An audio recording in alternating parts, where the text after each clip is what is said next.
Guys, আসসালামু আলাইকুম। আপনারা কেমন আছেন? ভালো আছেন আশা করি। আমি এখন আপনাদেরকে একটা ক্যাঙ্গারু ব্র্যান্ডের পাঞ্চ মেশিন আনবক্সিং করে দেখাবো। এটা একটা দেখেন আপনারা, এই যে আপনার এখানে ডিটেল পাবেন এখানে স্ক্যান করলে, ঠিক আছে? এটা আমি আনবক্সিং করবো এখন। আপনারা দেখুন, আপনার সাথে থাকুন, আমি আস্তে আস্তে আনবক্সিং করতেছি।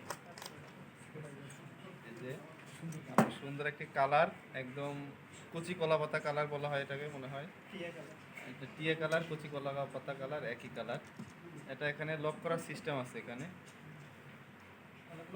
অনেকগুলো অপশন আছে, লক করার সিস্টেম আছে। খুলতে পারতেছি না, খুব টাইট, ঠিক আছে? এই যে এটাকে সিলিকন কাভার আছে এখানে। এটা খুলে ময়লাটা পরিষ্কার করতে হবে। এই যে অলরেডি এটা কাটা শুরু হয়ে গেছে, কেমন সম্ভব,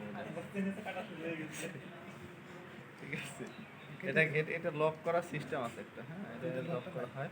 লকটা এখানে দেখতেছি না, এটা একটু 2 নম্বর মডেল হচ্ছে।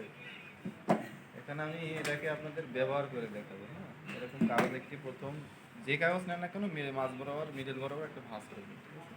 তারপর এখানে যে তীর চিহ্ন দেখা যায়, দেখেন এই তীর চিহ্ন, এটাকে এখান থেকে ঢুকাবেন। হ্যাঁ, এখান থেকে ঢুকাবেন মিনিমাম 5টা থেকে 6টা 5টা। হ্যাঁ, এখানে এই তীর চিহ্ন বরাবর আপনার সেই কাঙ্ক্ষিত ভাঁজ বরাবর একটা একটা মারলেন, ক্লিয়ার। একটাই একদম ক্লিয়ার। দেখেন এই যে কত সুন্দরভাবে ছিদ্র হয়েছে, দেখেন। হ্যাঁ।